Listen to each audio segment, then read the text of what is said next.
Hola estimados, un placer saludarles nuevamente. Sé que hemos estado un poco inactivos en la clase, pero pues debido a algunos problemas personales que ya gracias a Dios estoy sobrellevando y que poco a poco estamos saliendo adelante. Pero en la clase pues les informo que ya estoy a total disposición de ustedes, ya estaremos subiendo material semanalmente de manera constante. Y pues una disculpa primeramente a las personas que me escribieron en WhatsApp y en la plataforma y no les pude contestar, pero necesitaba primeramente salir de lo anterior y ya estoy aquí, pues entonces una disculpa. Me consultaron si podían hacer un grupo de WhatsApp para que ustedes puedan tener unas consultas más directas conmigo. No tengo ningún inconveniente. Si alguien lo puede hacer y lo cree inconveniente, pues háganlo, me agregan y ahí pueden pues hacer sus consultas, aunque de igual manera yo estaré informándoles a ustedes mediante el foro de avisos todas las actividades que se vayan a hacer y el material que vaya a subir, pues para que ustedes estén también pendientes de la plataforma y así pues también manejen todo lo que se vaya a hacer en la clase. Eh, Dado ese pequeño paréntesis, pues creo que podemos iniciar. Vamos a ver en el día de hoy, en la primera unidad, lo que es los recursos naturales, clasificación de los recursos y las áreas de endemismo. Posiblemente un término, algo nuevo para muchos y que vamos a ver en este día qué significa. Que la primera unidad es los recursos naturales y su posición dentro del marco turístico. Pero antes de entrar de lleno a esta relación de por qué los recursos y el turismo, los recursos naturales y el turismo se relacionan, vamos a ver unos conceptos básicos que son necesarios para poder entender el concepto o el desarrollo de la asignatura. Por ejemplo, medio ambiente. ¿Qué es el medio ambiente? Esta pregunta probablemente la hemos contestado con anterioridad en secundaria o incluso también en la universidad, pero la respuesta más común que nosotros damos es todo lo que nos rodea. ¿Ok? Y la respuesta no está mala, de hecho no es errónea, es correcta, pero ¿qué es en sí lo que nos rodea? Es decir, un concepto más completo para poder determinar qué es el medio ambiente. Bien, para identificar el medio ambiente o para, digamos, conceptualizarlo, entonces podemos decir que el medio ambiente en sí es un sistema. ¿Por qué un sistema? Porque está formado de muchas cosas, de muchos elementos. Entonces se forman por elementos naturales y elementos artificiales, ambos. Y es de ahí de donde todo el mundo dice todo lo que nos rodea, porque lo que nos rodea está hecho tanto de cosas que se han formado de manera natural como de cosas que se han formado de manera artificial. Entonces, el sistema formado por elementos naturales y artificiales que están interrelacionados y que son modificados por la acción humana. Es decir, tanto la forma o los elementos que se han formado de manera natural como artificial, sobre todo los artificiales, están o han sido modificados por la acción humana. Se trata del entorno que condiciona la forma de vida de la sociedad y que incluye valores naturales, sociales y culturales que existen en un lugar o un espacio determinado. Entonces, medio ambiente sí es todo lo que nos rodea, pero que comprende un sistema formado por elementos naturales y artificiales que están interrelacionados y que son modificados por la acción humana.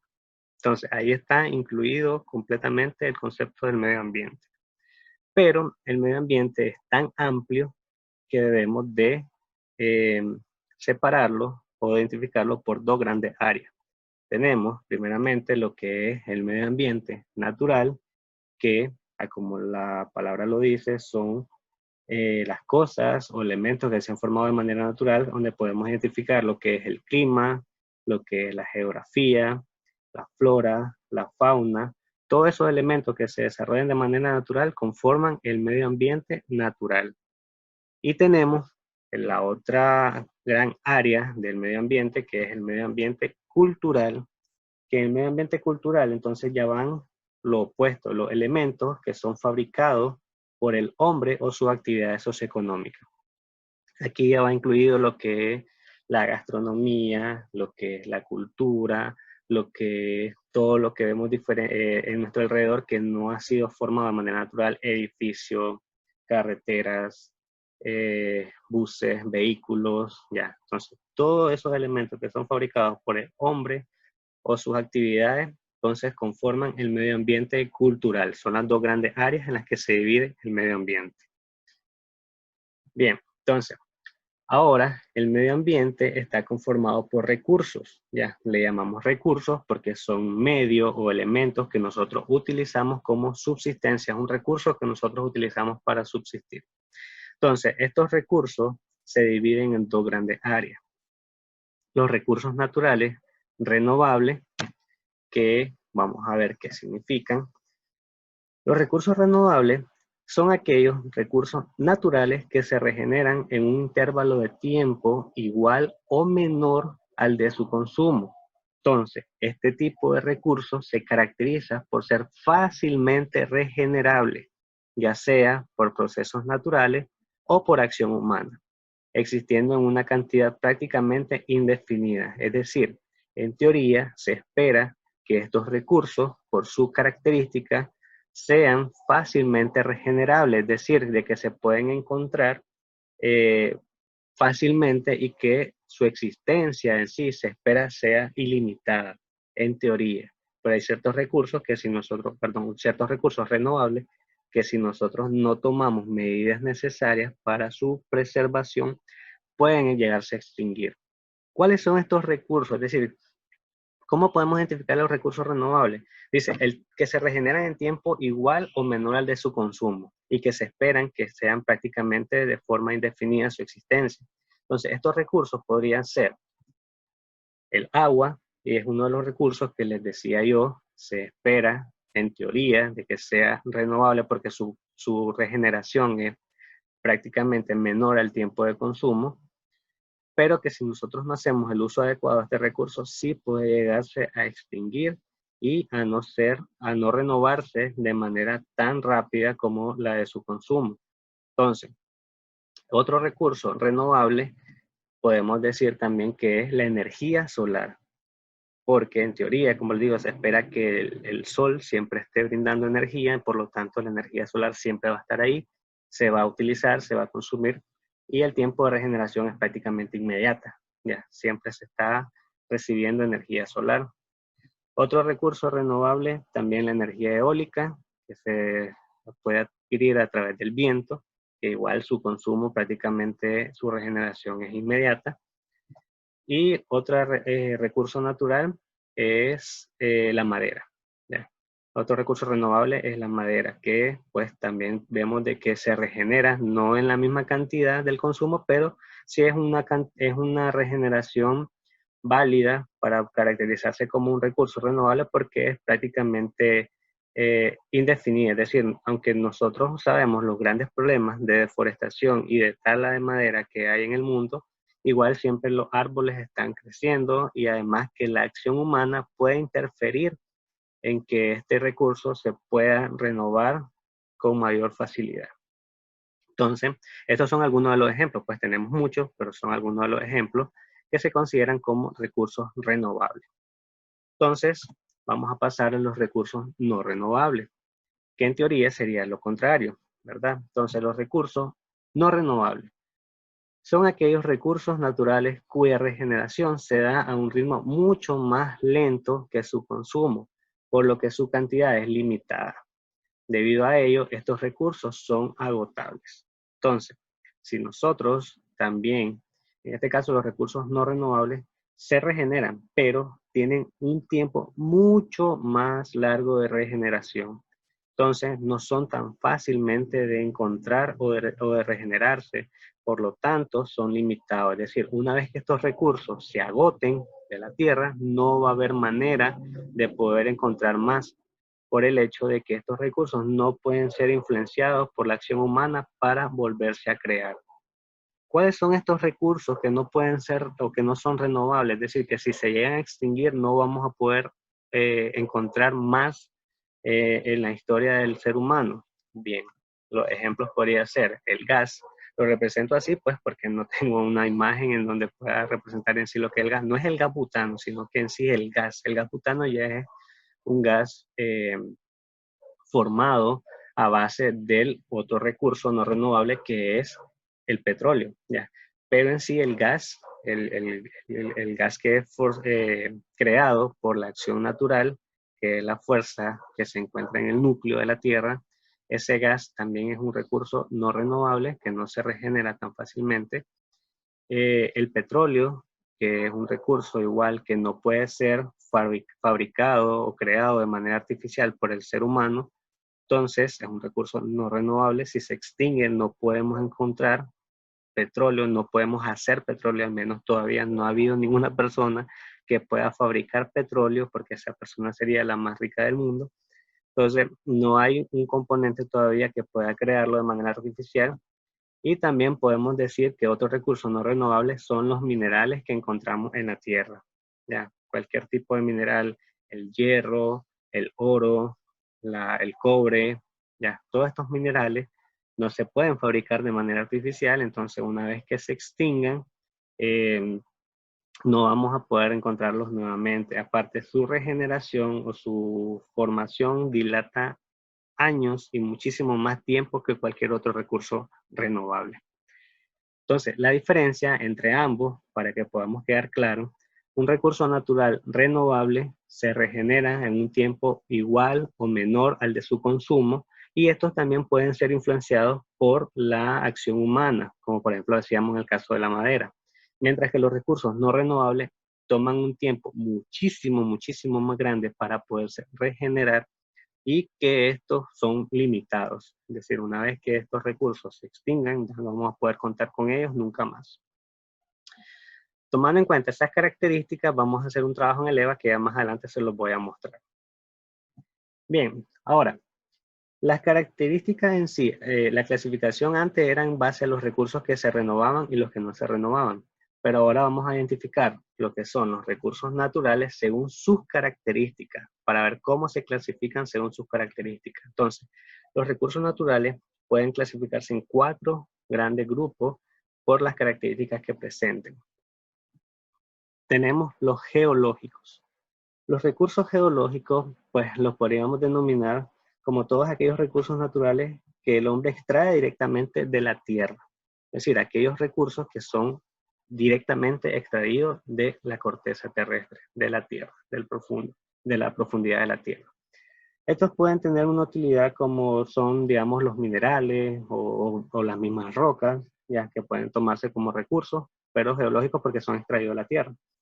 Y estos recursos tienen una doble finalidad. Es decir, los geológicos se pueden utilizar para 2 cosas. Uno, para obtener energía. Estos pueden ser, por ejemplo, lo que es los combustibles fósiles como el carbón, el petróleo, el gas natural, ya, que son extraídos de la tierra, pero para formar o para crear energía.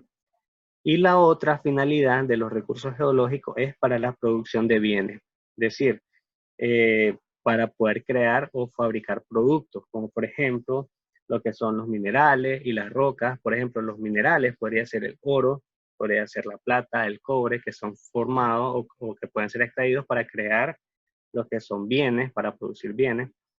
Y las rocas igual, en el caso, digamos, de las piedras canteras y todo lo que son extraídos de la corteza terrestre, pues son utilizados para fabricar bienes. Entonces se utilizan para 2 formas: fabricar energía o crear energía, y para la producción de bienes, digamos, físicos o materiales. ¿Cuáles son estos recursos? Pues ya había mencionado, pues tenemos los minerales o las rocas, y tenemos también lo que son las fuerzas o los productos que son utilizados como combustibles fósiles, ¿ya? El gas, el petróleo, el carbón, etc. Son las 2 grandes áreas. Otra característica de los recursos naturales son los recursos geomorfológicos. Los recursos geomorfológicos son aquellos que se forman en la superficie de la Tierra, es decir, de nuestro planeta, y que son o que alteran el relieve de la corteza terrestre. Es decir, a diferencia de los geológicos que son extraídos de la Tierra, los geomorfológicos son aquellos recursos que se crean en la superficie de la Tierra, es decir, que alteran el relieve del planeta. Entonces, ¿cuáles son estos recursos geomorfológicos? Son los por ejemplo, los cañones, en este caso como tenemos aquí el cañón de Somoto, posiblemente también otro recurso identificable como, perdón, que se identifica como un recurso geomorfológico son los macizos, que son extensiones de la tierra, de la corteza terrestre, icebergs, o también pues lo que son volcanes o montañas, que son todos estos recursos, alteran en sí el relieve de la corteza terrestre. Entonces, todo eso que a diferencia de los geológicos, como les dije, que se toman del centro de la Tierra o que se extraen de la Tierra, los geomorfológicos son los que modifican la forma del relieve o del terrestre o de la corteza terrestre en sí del planeta. Esa es la principal diferencia de estos dos recursos. Bien, tercer característica de los recursos, los hidrológicos. Aquí pues la mayoría seguramente tienen conocimiento de en sí cuáles son estos recursos, que son cuerpos de agua, básicamente, cuerpos de agua que existen en el planeta. Y estos recursos deben de preservarse y utilizarse de forma racional, ya que son indispensables para la existencia de la vida, totalmente indispensables. Si se agotan estos recursos, pues sabemos de que nosotros dependemos directamente de ellos. Ahora, un dato interesante que posiblemente algunos manejen, algunos no, es que en sí el planeta Tierra, el 70% del planeta está cubierto de agua. Pero del total de ese 70%, nosotros sabemos de que solamente el 3% es agua dulce. Es decir, el 97% es agua salada, que no es agua potable, digamos, consumible. Solo el 3% es agua dulce. Y de ese 3%, el 1% nada más es agua potable que se puede consumir. Entonces, si nos ponemos a ver en proporciones la cantidad de agua que existe en el mundo versus la cantidad de agua que podemos consumir, sabemos de que estamos en un peligro y en un gran riesgo de próximamente, en muy pocos años, estar en guerra por el agua. Entonces, es necesario tomar conciencia desde ya, nosotros como futuros especialistas en turismo, en transmitir el impacto que genera la mal utilización o el mal raciocinio del agua. Porque es un recurso que no es, a pesar que es un recurso renovable, las técnicas o las medidas de uso que nosotros tenemos no garantizan que el recurso se renueve de manera igual o en menor tiempo que su consumo. Entonces, solamente el 1% del total de agua en el mundo es agua potable. Entonces, creo que es un dato que nosotros debemos tomar en cuenta para cuando tengamos que hacer las campañas de concientización, incluso en nuestros mismos hogares, en nuestras mismas casas, para que empecemos desde ahí y todo eso pues sea un impacto que al final esperemos que no tengamos que llegar hasta cosas extremas o situaciones extremas para poder entender este problema o este gran riesgo que está corriendo el ser humano con la existencia o mejor dicho, con el consumo del agua que puede provocar el agotamiento o la inexistencia de este recurso en el planeta Tierra. ¿Y cuáles pues son los recursos hídricos? Pues lagunas, ríos, lagos, mares, océanos. Entonces, todos los recursos que tienen que ver con agua son considerados como recursos hídricos. Y por último tenemos los recursos fitogeográficos. Los recursos fitogeográficos los podemos clasificar como, digamos, lo que es la relación entre la vida vegetal y el medio ambiente. La fitografía en sí es una ciencia que estudia la vegetación, ¿ya? Entonces, en otras palabras, la ciencia que estudia el hábitat de las plantas en la superficie terrestre, ¿ya? Entonces, ¿cuáles son estos recursos? Es decir, si estamos tomando en cuenta que es cómo forma o cómo vive o cómo es la existencia de la vegetación en la corteza terrestre, entonces, ¿qué recursos son clasificados como fitogeográficos? Que aquella vegetación que tiene una relación directa con el medio ambiente, como por ejemplo lo que son los pastizales, los que son los pantanos, lo que son los manglares, etc. Entonces, todos estos recursos que tienen que ver con la vegetación y la relación que ésta tiene con lo que es la superficie terrestre, entonces esos recursos son clasificados como fitogeográficos. Bien, ahora, una vez que conocemos en sí cómo los recursos pueden ser renovable o no renovable, y también que los recursos se pueden clasificar en geológico, geomorfológico, hidrológico y fitogeográfico. Entonces, ¿qué relación tienen en sí estos recursos naturales con el turismo? ¿Por qué los recursos naturales tienen relación directamente con el turismo?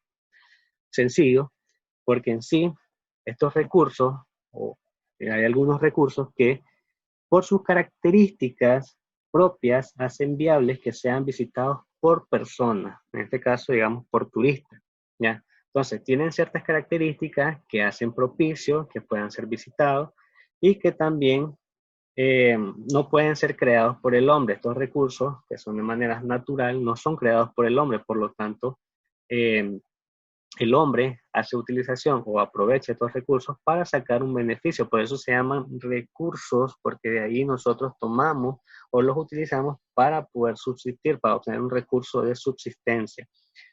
Ahora, estos recursos, aunque no son creados por el hombre, pero sí pueden ser modificados, y es ahí en donde nosotros podemos encontrar en los destinos turísticos senderos que pueden ser formados de manera natural o también de manera artificial por el hombre, en donde también podemos tener o acondicionar estos recursos para que la visita del turista sea lo más cómoda posible. Ahora, estos recursos naturales, aparte de las características o dentro de las características que presentan, son también la posición geográfica, es decir, por la posición geográfica hay muchos destinos que son propicios a visitarse y otros que no lo son. También por el clima, que es una consecuencia de la posición geográfica. Entonces hay climas que son viables para que estos recursos sean visitados, y también lo que es la flora y la fauna. Entonces, en sí, los recursos naturales y el turismo son directamente relacionados, porque sin ellos no sabríamos o no tendríamos la mayoría de los recursos con los cuales contamos en cualquier mercado turístico del mundo o de cualquier país. Si no, solamente nos limitaríamos a tener los diferentes productos turísticos, como sería la gastronomía, el transporte, el servicio hotelero. Pero si estos no van ligados directamente a los recursos naturales con los que cuenta cada país, el turismo no tiene razón de existir. Por lo tanto, se relacionan directamente, porque sin recursos naturales no puede haber turismo, ¿ya? Y esto influye, como les decía, las diferentes características que poseen los recursos para tener una mejor proyección hacia el mercado turístico.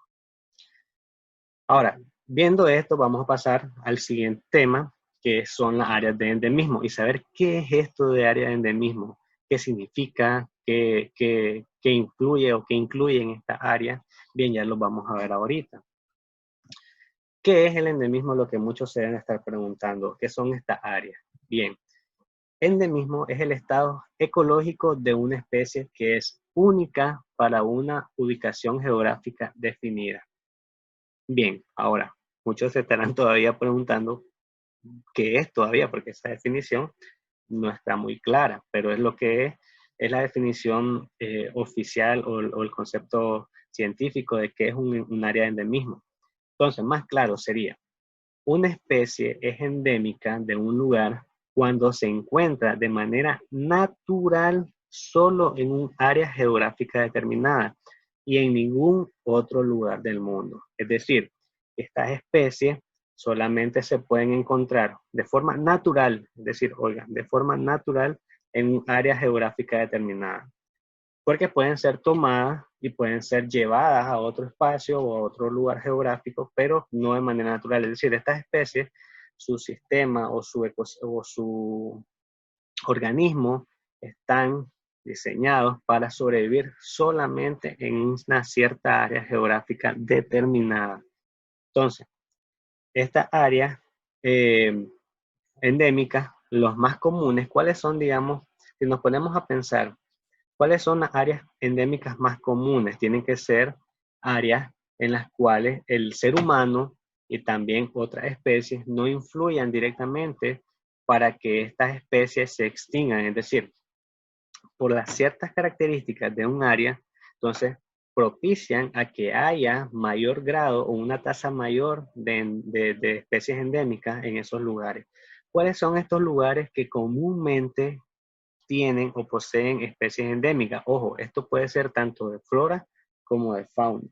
Entonces, los lugares que más comúnmente tienen especies endémicas son las islas, por lo que están separadas, es decir, no tienen en su entorno contacto con lo que es la mayor parte de la corteza terrestre, por lo tanto, por su aislamiento, tienen una alta cantidad o un alto grado de especies endémicas en su espacio geográfico.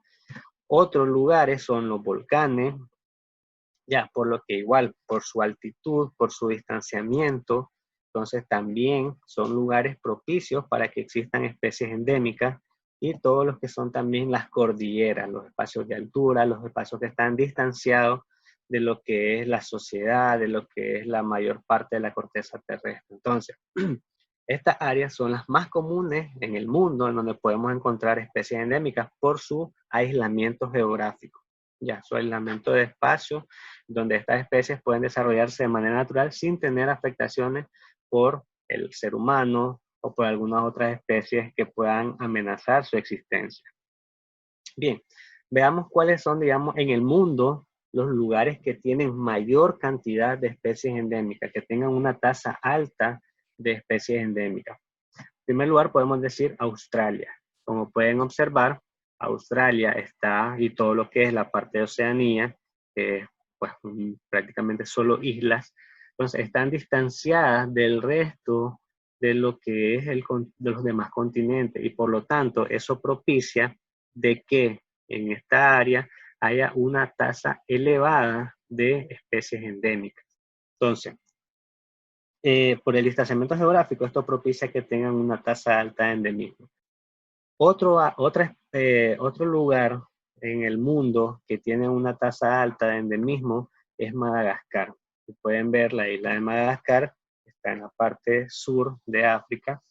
También aquí en Madagascar, absolutamente todos los anfibios son endémicos. Todos los anfibios que existen en esta área son endémicos, es decir, solamente se encuentran en este espacio.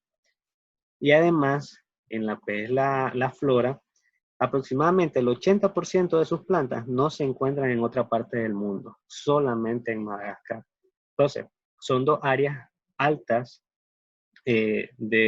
con altas tasas de endemismo por su aislamiento geográfico. Sabemos de que África en sí, pues toda esta parte de África, pues son espacios que son aislados y que no son muy poblados. Entonces, por lo tanto, la isla de Madagascar también, por su ubicación geográfica y sus características, propicia que haya muchas especies endémicas en su territorio. Ahora, las especies endémicas, algo muy importante, por no contar con su organismo o en su organismo con un sistema de adaptación amplio que pueda modificarse a los cambios de ecosistemas, entonces estas especies son las más propensas a la extinción. Si ustedes llegan a tomar una especie endémica de esta área y las trasladan hacia otro lugar, es muy probable que esta especie no pueda sobrevivir, porque su organismo no cuenta con un sistema de adaptación que se pueda modificar para el espacio geográfico en donde se pueda trasladar. Entonces, por esa razón, estas especies son las que deben ser más protegidas y las que están más expuestas a que sean extintas, porque al final el ser humano tiene por naturaleza el hecho de buscar estas especies para traficar. Es decir, hay muchas personas que les gusta traficar con este tipo de especies por lo mismo que son muy difíciles de encontrar. Entonces, en el mercado negro hay mucho mercado por este tipo de especies, y es una de las que están más en riesgo de extinción. Por lo tanto, tienen que ser ubicadas como áreas protegidas para que las especies puedan sobrevivir. Pero veamos entonces algún tipo de especie de esta flora y fauna, especies endémicas que podamos encontrar en el mundo. De las más famosas tenemos, en primer lugar, digamos, lo que es la iguana marina. Esta iguana marina es endémica o se encuentra en la isla Galápagos, solamente aquí. Ya. Habita en las costas rocosas de este archipiélago, y si bien es posible verla en manglares y en playas. Ahora, este lagarto, como una característica, digamos, que lo hace especial y lo diferencia de los demás, es que es el único que depende del medio ambiente marino. Es decir, el único lagarto moderno que depende del espacio o del medio ambiente marino, y que se alimenta casi exclusivamente de algas. Entonces eso lo hace diferente y como les digo, solamente se encuentra en la parte geográfica de la isla Galápagos. Otra especie endémica, pues famosa a nivel mundial, es el lince ibérico. El lince ibérico, como su nombre lo dice, lo encontramos o es endémico de la península ibérica, es decir, en la parte oeste de Europa, en la punta prácticamente. Y pues un dato que encontré aquí es que decía que en 2013 se calculaba que solo quedaban 2 poblaciones en Andalucía, aisladas entre sí, y que hacían un total de esta especie, un total nada más de 300 individuos. Es decir, para mí, muy poca cantidad quedan ya de esta especie endémica.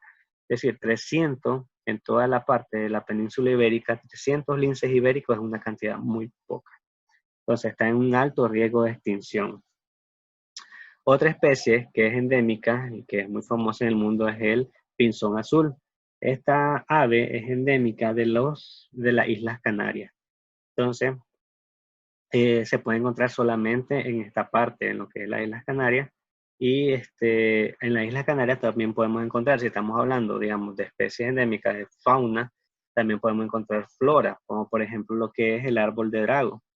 Este árbol de drago también es una especie de planta arbórea típica del claro subtropical de Maraconesia, pero particularmente de las Islas Canarias, aunque cuya mayor población se encuentra al oeste de Marruecos, pues que cerca es la misma área, pero es un área, es una planta que es endémica de esta área y que no puede ser encontrada en ninguna otra parte del mundo. De hecho, si ustedes se ponen a buscar ese árbol, aquí en Nicaragua no lo van a encontrar y tampoco en la parte de América. Entonces, es una especie que solamente puede crecer y desarrollarse en esa área.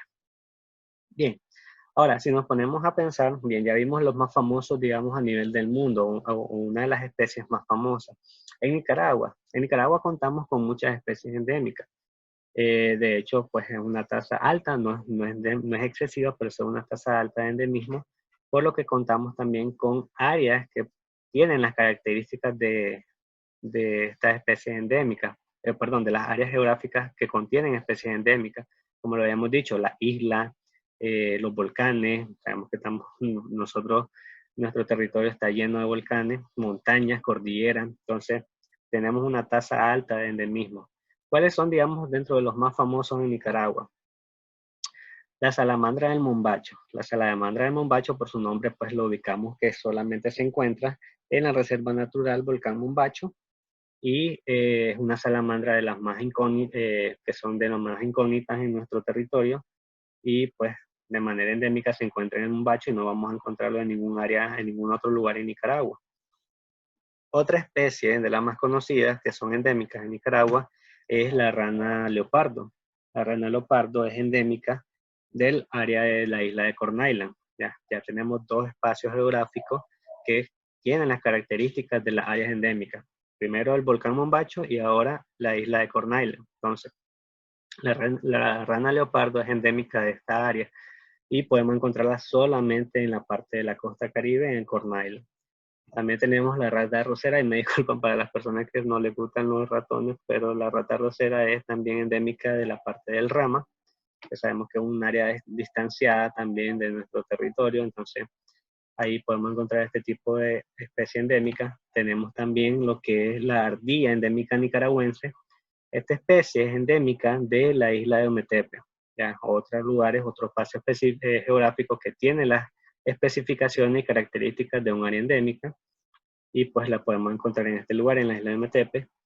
Y una especie que no lo podemos caracterizar como endémica 100%, pues sería el tiburón de agua dulce en el lago Cocibolca. ¿Por qué no podemos caracterizarla como una especie endémica 100%? Porque sí existen tiburones de agua dulce en otras partes del mundo. ¿Ya? Sí existen. Lo que pasa es que por las características del lago Cocibolca, son muy poco comunes estos tiburones. Entonces también pueden considerarse en sí como una especie endémica, pero que no es totalmente endémica de Nicaragua, no que podemos encontrarla en otras partes del mundo.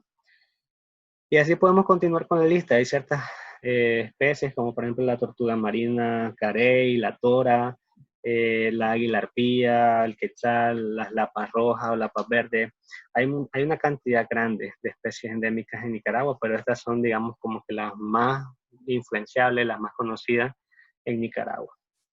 Bien, entonces ya comprendimos en sí cuál es el término de un área endémica y cuál es la importancia en sí de esta área. Es decir, que tienen especies que no son comunes, que solamente crecen en esta área y que no podemos trasladarla a otros espacios geográficos porque su organismo no está adaptado para poderse, no está modificado o no está creado para poderse adaptar a otros espacios geográficos.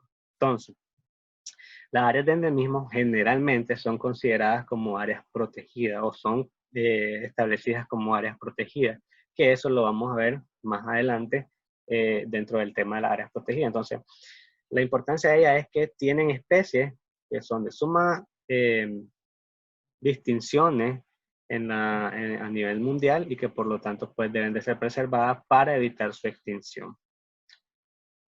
Bien, entonces vamos ahora a ver, bueno, los siguientes temas que vamos a ver en las próximas semanas sería la clasificación de la flora y fauna en Nicaragua, las especies en protección, dónde están localizadas estas especies y cuáles son los principales retos que tenemos para la preservación de ellas.